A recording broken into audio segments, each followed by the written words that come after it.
Mga kapatid, the series of our sermon, of course, is about Christmas.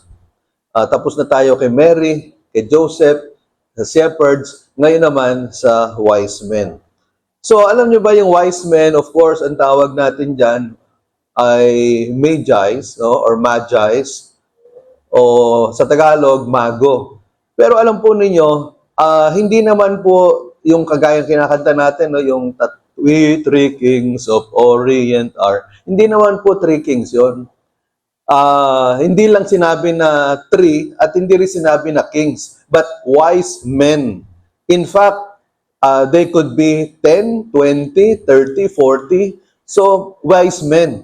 Now, yung Magi's or Magi or ito po, the same root word used for magistrates and magicians. Kaya pag sinabi yung magician, ang root word niyan, magi. Magi means wise.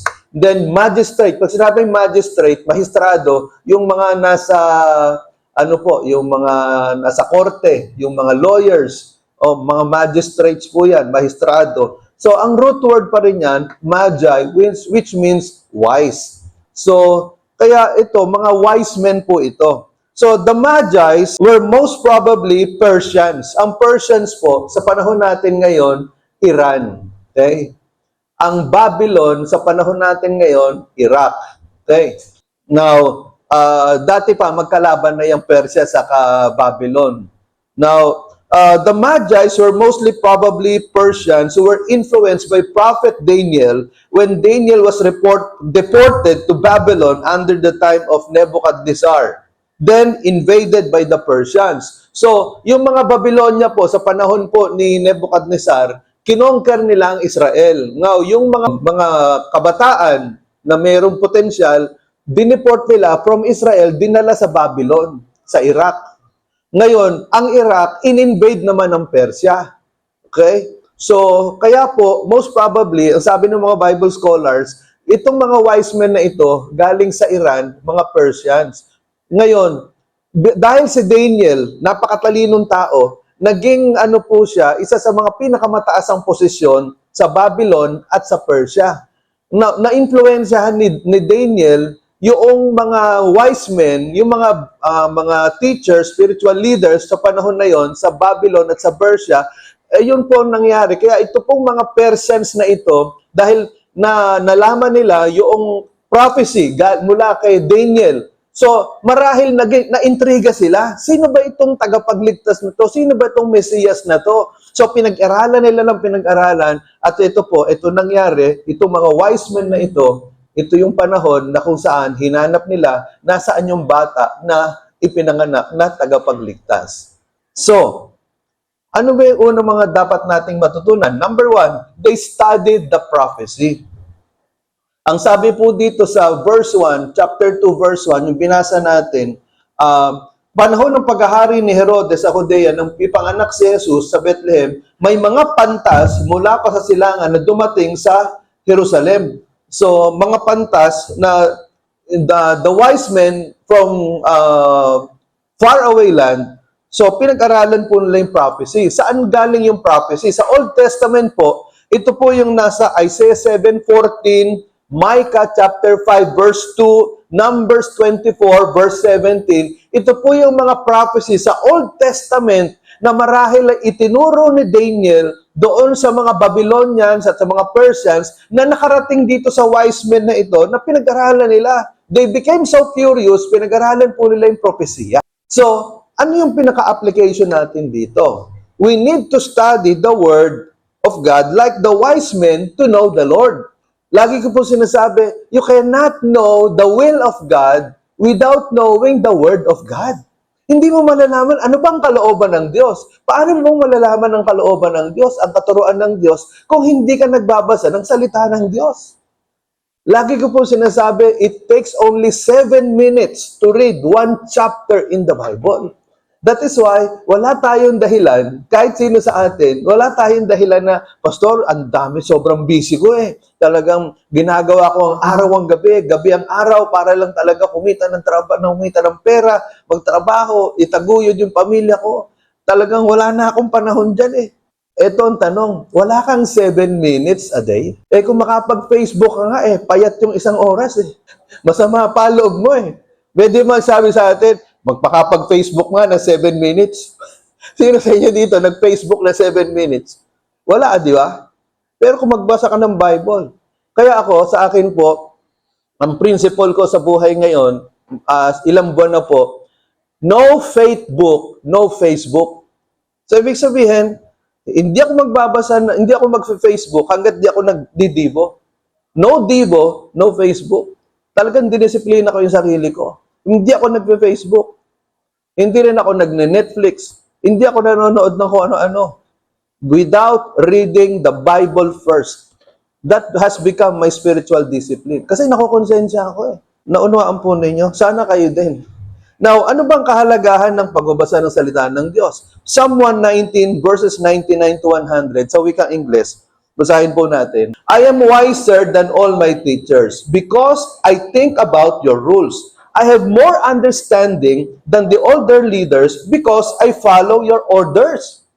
So, that is from New Century Version. Ang sabi dyan, nung sumulat po ng awit 119, mas matalino ako kaysa sa aking mga guro dahil pinag-aaralan ko ang iyong mga salita. Mas marami akong pangunawa kaysa sa mga matatanda dahil sinusunod ko ang iyong salita. Hindi ba? Yung iba sa atin, yung mga matatanda, sabi ng matatanda, kayo papunta pa lang, kami pabalik na. Kaya makinig kayo. Hindi po totoo yan.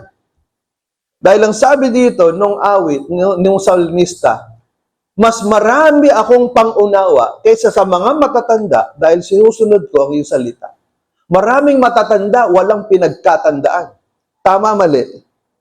Maraming matatanda na mga hukluban, mga puti na ang buhok, halos naghihingalo na. Pero walang patotoo sa buhay. Kasi nga, walang salita ng Diyos sa buhay. Pero ikaw, kahit bata ka pa, sabi dito, I am wiser than all my teachers. Kahit wala kang PhD, hindi ka graduate ng high school, ng college, wala kang degree, master's, or doctorate. Pero kung ikaw, you are reading the Word of God, you are studying the Word of God, you are wiser than even those people who have more PhDs and master's degrees in their lives. Kasi binabasa mo yung salita ng Diyos. Naunawaan po natin. And nabasa ko po sa internet ito, woman healed by reading Bible in 30 days. Ito po, totoong patotoo ito, no? Basahin ko lang sa English and then we'll translate it in Tagalog. So si Tiffany shared her testimony of how she was healed by reading the Bible in 30 days. Something happened to me a few years ago where I had some intense mental health things hit me suddenly that was distorting my reality. It was tormenting and I was literally living in hell. I looked fine on the outside, but on the inside, I was in hell, living hell. I went on a journey of healing for that and had many ups and downs last year in January 2023. I just felt the Lord called me to read the Bible in 30 days, which took 2 to 3 hours of reading each day. This is something I had wanted to do for years but wasn't sure if I could do it. I had six kids, but I did it. I had the most significant breakthrough with everything that was going on and all the tormenting started to fade. When I was still struggling and still on my healing journey, every time I would get sick or fight off an infection, it would re-trigger it, get 1,000 times worse, and I literally felt like this was impossible. I can tell you that reading the Bible in 30 days set me free. Thank you, Father. In January of this year, 2024, I read the Bible again in 30 days and invited several friends to join me. My friends and I got totally rocked. I have a friend that went through reading the Bible more than once. She had emotional healing and her physical strength started to be restored. She's had healing in her body. My own daughter, who is 15, she did it and got breakthrough. I am telling you, God is faithful. You get in the Word, it's not going to leave you unchanged. His Word never returns void. It's powerful and sharper than any two-edged sword. Thank you, Jesus. Palakpakan nga natin ng Panginoon sa lahat ng mga nakaintindi. In short, in Tagalog, itong babaeng ito, ang dami niyang sakit. Sabi niya, I'm living in hell. Nasa impyerno yung buhay ko dahil sa mga sakit na to. Pero nagsimula ako magbasa ng Bible in 30 days, 2 to 3 hours a day. Ang sabi niya, unti-unti yung mga sakit ko nawala.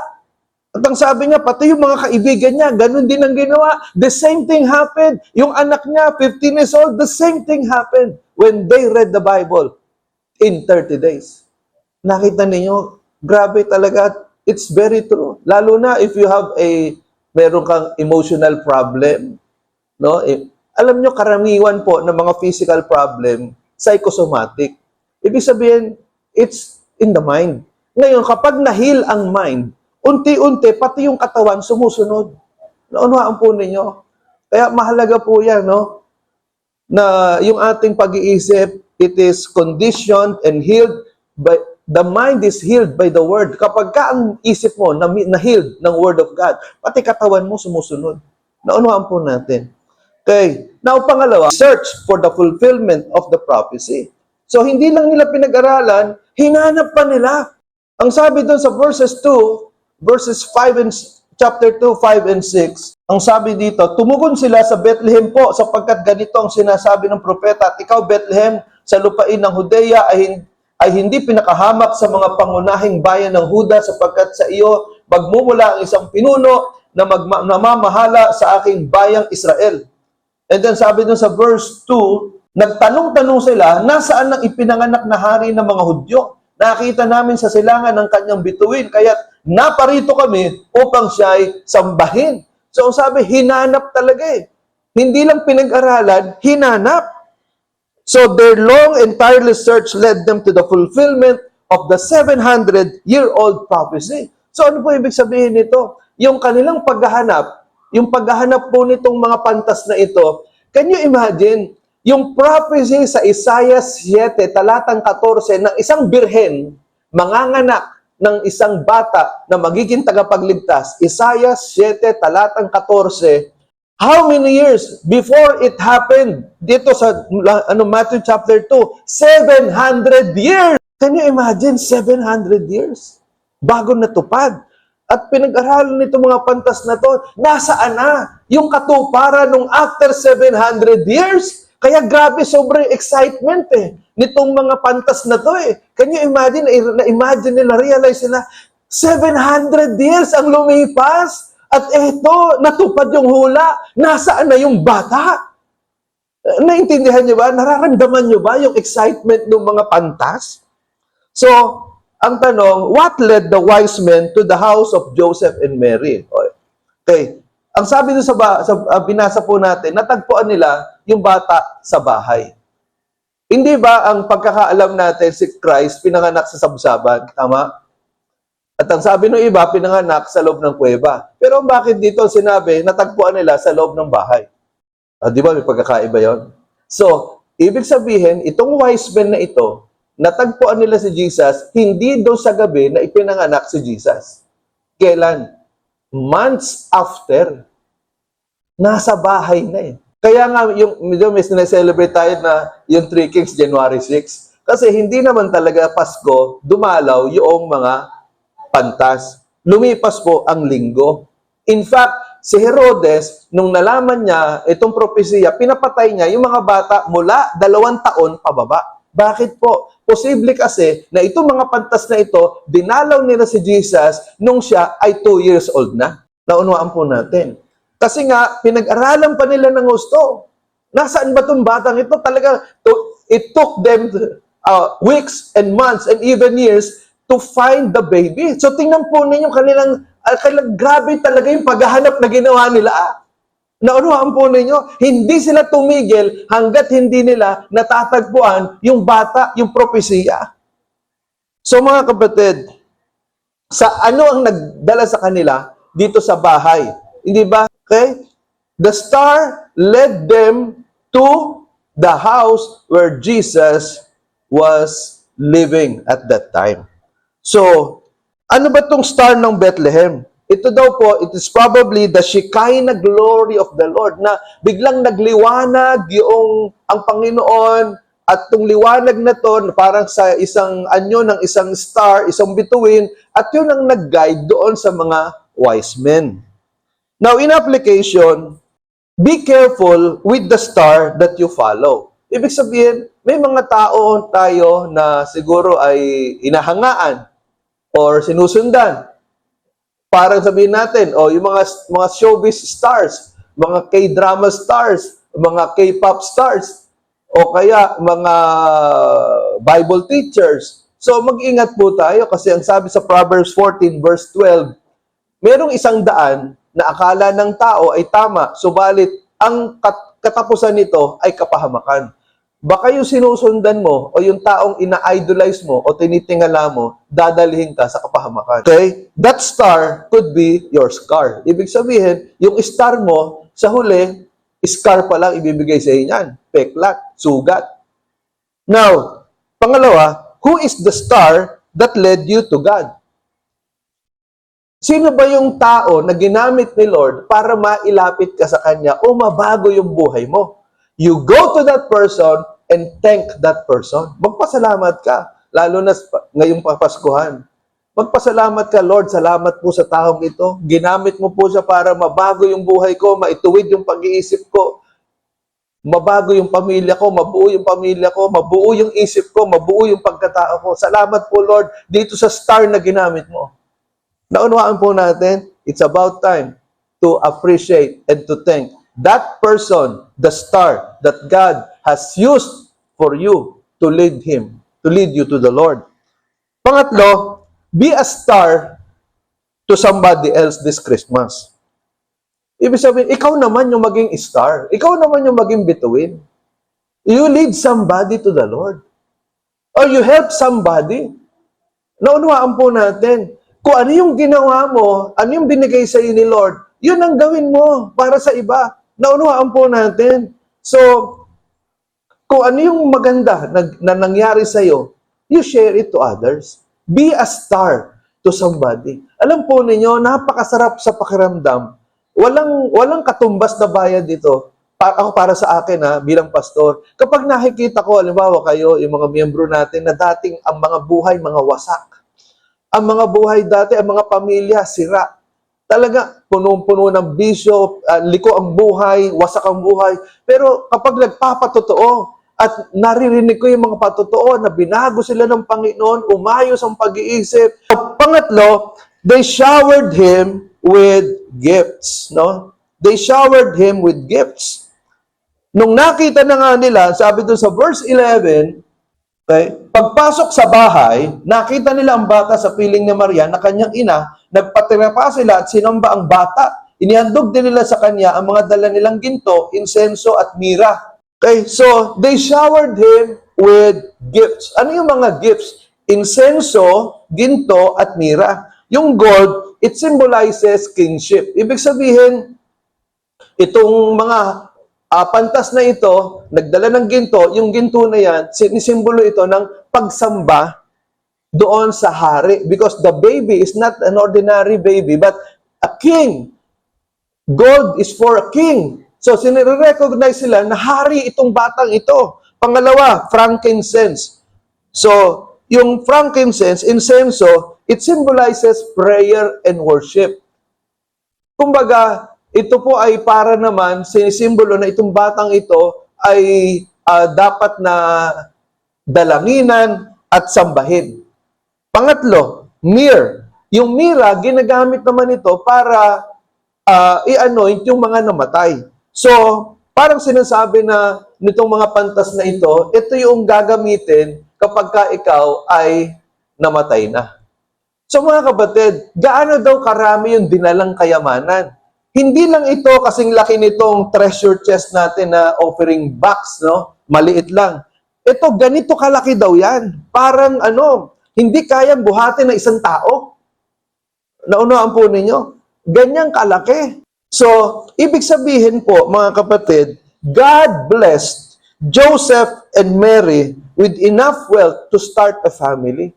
So, yung kayamanan na yan, talagang bless sila ng Diyos. Hindi po naghirap na parang pulube si Jesus Christ. Although, listen to this, Ipinanganak siya sa isang sabsaban. Ipinapakita yung simplicity of the birth of Jesus Christ. Na kapag tayo nagsa-celebrate tayo, hindi after si Lord sa yung bang magarbo na celebration. Ang gusto ng Panginoon, simple lang. Naunuhan po natin. Pero hindi ibig sabihin na si Christ ay nabuhay sa kahirapan, na isang pulubi. Hindi. Pinagpala siya ng Diyos. Naunuhan po ninyo. Ganong kalaki na yung kayamanan na dinala ng mga pantas ay sapat para mabuhay ng maayos yung pamilya ni Joseph at ni Mary. Naunuhan po natin. So, hindi sila nabuhay sa hirap. So, ano po ibig sabihin nito, mga kapatid? In Psalm 37, verse 4, "Delight yourself in the Lord, and He will give you the desires of your heart." Ang sabi dito, magpakaligaya ka sa Panginoon. Delight yourself. Magpakasaya ka sa Panginoon at ibibigay niya ang mga pagnanasa ng iyong buhay. Ano ibig sabihin nitong delight yourself in the Lord? Maglingkod ka sa Diyos ng may kasiyahan.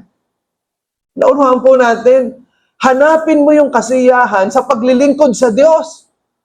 At ang sabi diyan, ibibigay niya ang lahat ng iyong mga pagnanasa. Hindi nga needs eh. Iba yung needs sa desires. Pag needs, pangangailangan. Yung desires, gusto. Naunuhan po ninyo. Halimbawa, I need one pair of shoes. But I desire a second pair of shoes. Naunuhan po ninyo. So, ibig sabihin, ang Diyos talaga, sabihin natin, ang Diyos, hindi lang needs natin ang pinoprovide niya eh. He also provides for our desires. Pero may kondisyon. You delight yourself in the Lord first.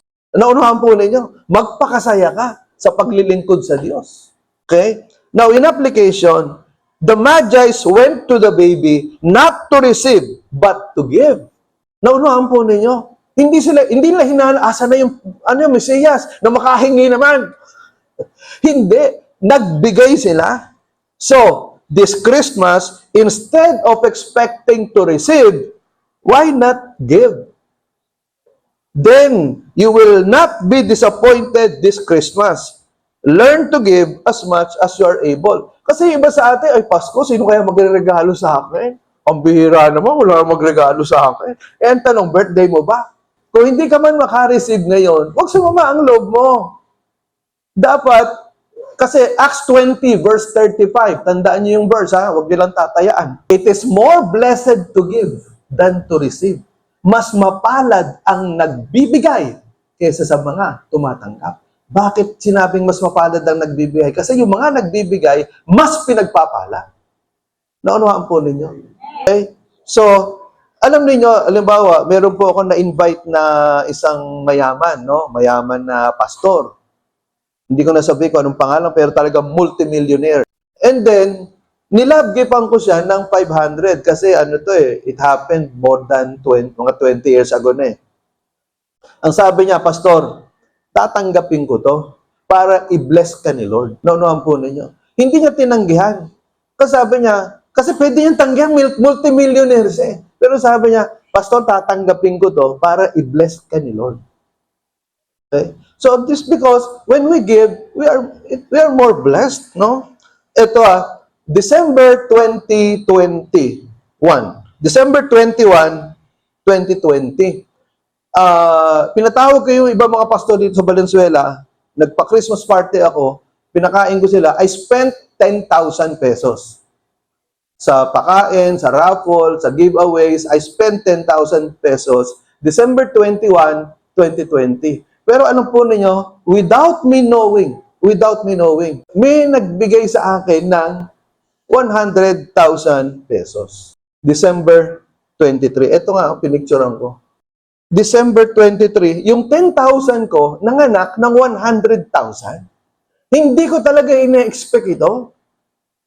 Naunuhan po ninyo. At ito, hindi lang para sa akin, para sa buong church. Nakapangalan lang sa akin. Mali pa nga yung pangalan kasi nickname ko yung nilagay niya. Actually, ang palayaw ko talaga when I was in high school, in college, at nung first 10 years ko sa ministry, Joey talaga. Pinalitan ko na lang. I dropped the Y kasi sabi ko matanda na ako, parang pakitong masyado yung Joey. Pero most of my old friends know me as Joey. Pati yung sa Crosswalk Caloocan, Pastor Joey ang tawag nila sa akin. Kaya hindi agad na-ingkas yan. Pero na-ingkas din naman after a month yata. Pero ang sinasabi ko dito, yung 10,000 ko, nanganak ng 100,000. At hindi lang yan. Itong tao na ito, 3 taon na nagbibigay ng 100,000 sa church every December. At ngayon, nananalangin ako, Lord, wala pa pong binibigay. Pero, by faith, pag-pray din kayo. Okay? Okay, so mga kapatid, that is why, when you give, you are more blessed. Okay? Now, pang-apat, they surrendered to the baby. They surrendered to the baby. Ang sabi doon, nung makita nila to sa bahay, sinamba nila. Naunawaan po ninyo. Kung itong baby na to, ordinaryong tao, hindi sana sinabi na sinamba nila yung bata. Naunawaan po ninyo. Kaya mali talaga yung mga INC na kaibigan natin. Hindi mo pwedeng sambahin yung ordinaryong tao. Nagpapakita dito na yung batang yan, hindi sa ordinaryong tao, kundi siya ay Diyos na nagkatawang tao. Kasi sabi daw, sinamba nila yung bata. Naunawaan po ninyo. So, they worship the baby, not just adored him. Hindi, ang ganda-ganda naman batang ito. Cute-cute naman. Ang tangos naman ng ilong. Wow, ito niya yata ang pinakamagandang baby na nakita namin sa buong buhay namin. Hindi lang yun. They worship the baby. Pangalawa, they strip themselves of all pride, arrogance, and self-importance in order to surrender to the poor baby boy. They let go of entitlement.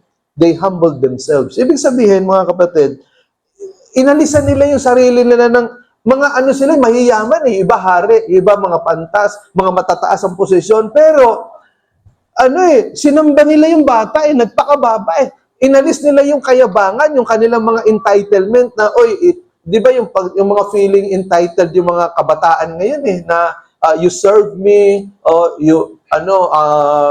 i-treat me, special treatment, no? Para mga ganon, di ba?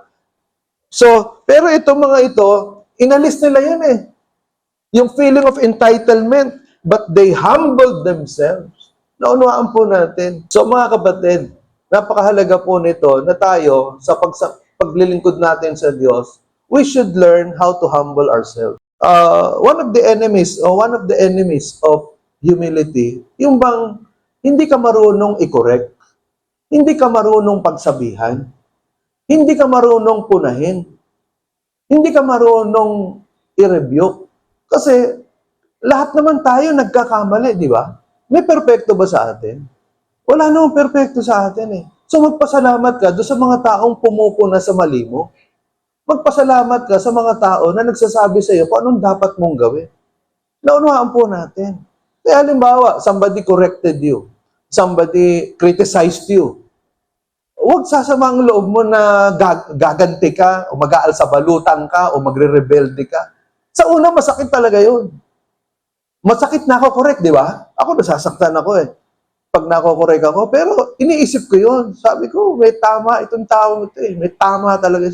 Yung mga kaibigan, humanap kayo ng mga kaibigan na magko-correct sa inyo. Kasi kung wala kang mga kaibigan na nagko-correct sa iyo, kawawa ka naman.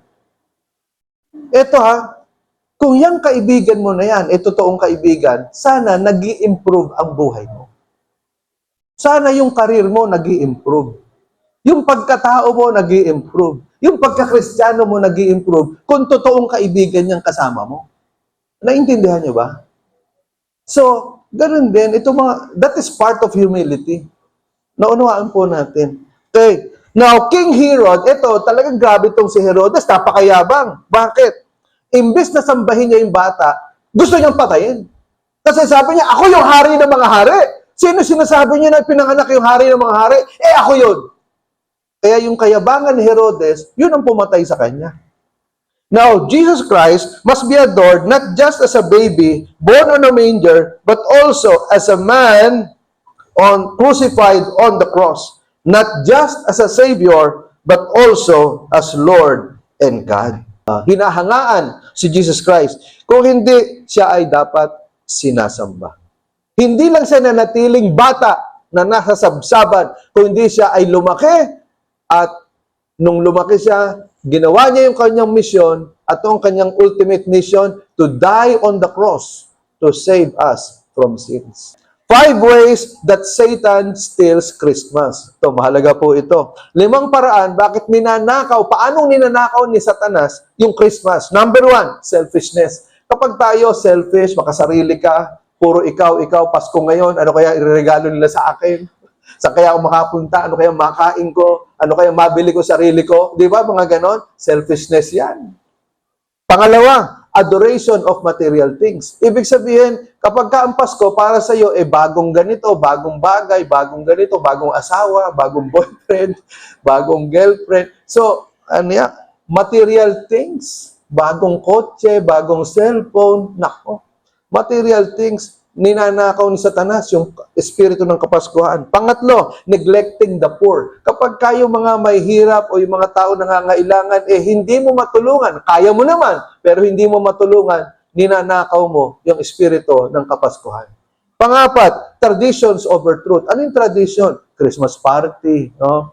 O yung mga prosesyon, o kung ano-ano, mga tradisyon. Yung mga tradisyon ng mga, kumbaga, exchange gifts, tradisyon yan eh. Pero yung mga tradisyon na yan, walang masama yan, pero nagiging masama yan kapag natatabunan na yung essence ng Pasko, si Christ. Puro reunion.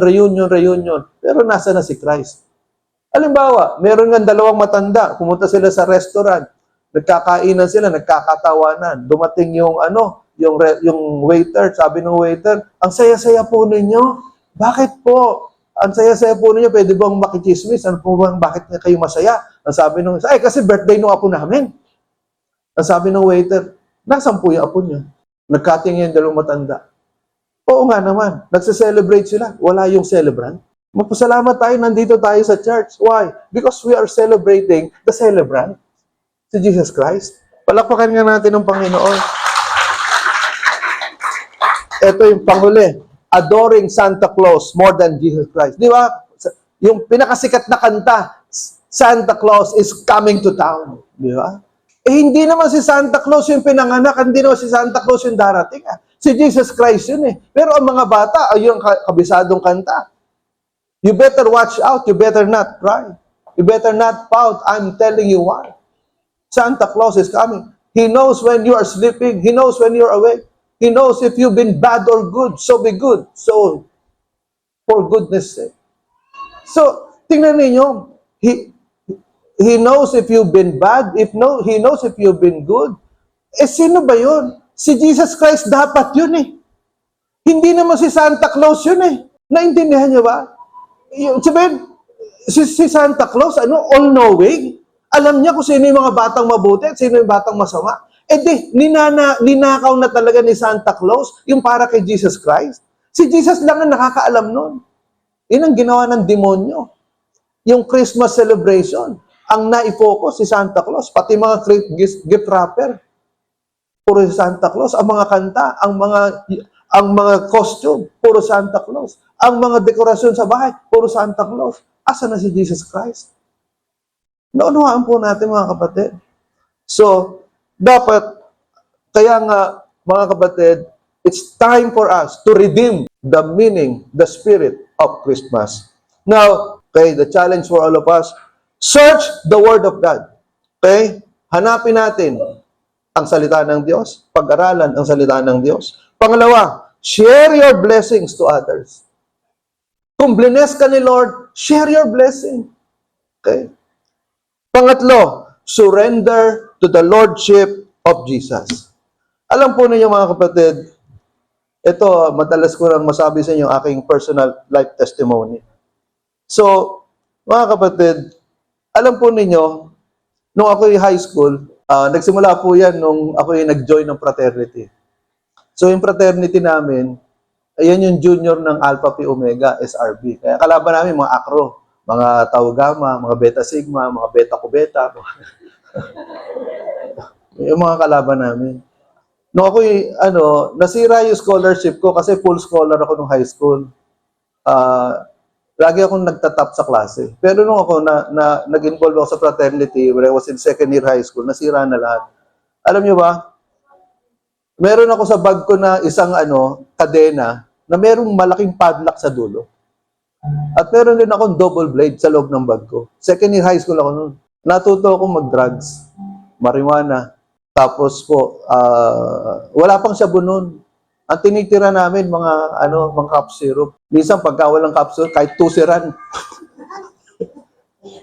Huwag yung gagayahin, ha?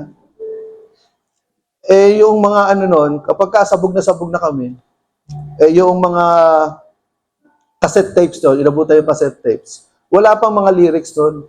Nakikinig kami, nako grabe, alam niyo, grabe talaga yung demonyo.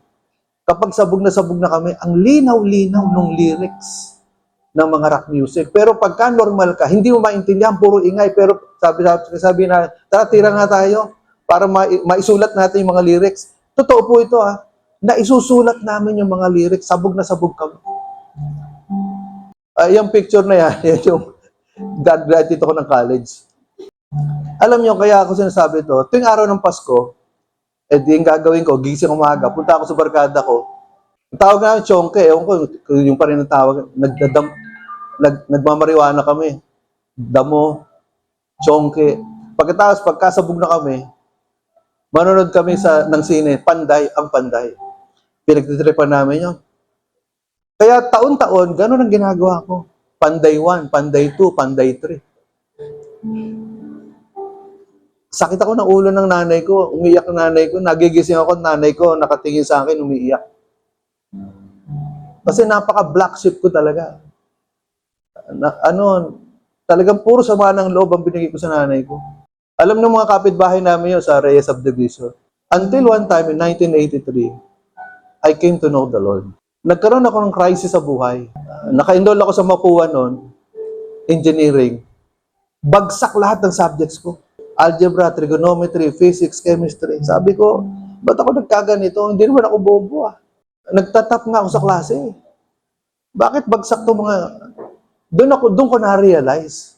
Doon ko hanggang sa narinig ko yung kanta ni Basil Valdez, Lift Up Your Hands.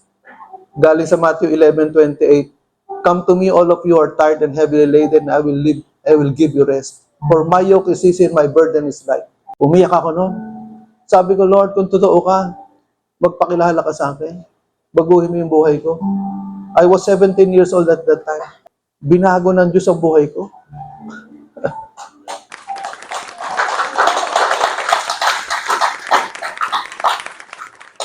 Unti-unti, grabe. Talagang, kung hindi binago ng Diyos ang buhay ko, wasak na wasak ang buhay ko.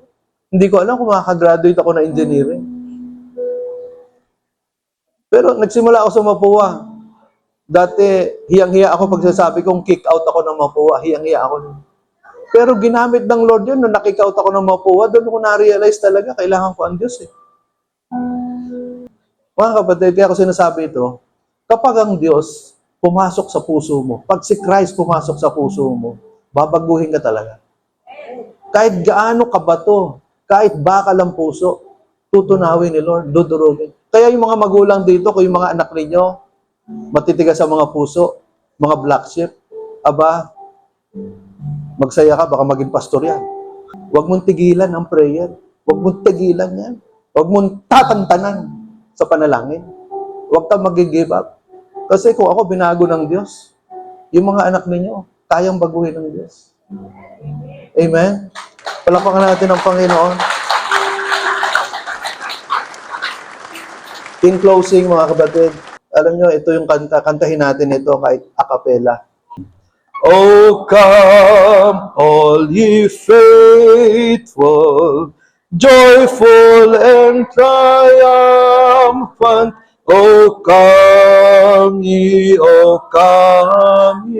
to Bethlehem. Come and behold him, born the King of angels. Oh, come, let us adore him. Oh, come, let us adore him. Oh, come, let us adore him, Christ the Lord. Sing, choirs of angels, sing in exaltation. Sing all ye citizens of heaven above. Glory to God, glory in the highest. Oh, come, let us adore Him. Oh, come, let us adore Him. Oh, come, let us adore Him, Christ the Lord. Amen. Palakpakan natin ang Panginoon. Let us pray. Salamat po, Panginoon. Thank you, God, for your word that we have heard today. Lord, we celebrate, oh God, hindi man ito talaga yung araw ng iyong kapanganakan, Lord, but we remember, we celebrate that one day in history, Lord, iniwan mo ang karangyaan sa langit at ikaw ay nagkatawang tao, ipinanganak sa sabsaban upang kami ay iligtas, upang ikaw ay mamatay sa krus at iligtas kami sa impyerno. Salamat po, Panginoon. Dalangin ko, Lord, ang bawat isa naririto, ang mensahe mo ay tumatak sa puso at may apply sa buhay. Salamat po, Panginoon. We celebrate your birthday today. In Jesus' name, amen. Palakpakan natin ang Panginoon. Praise God. Hallelujah.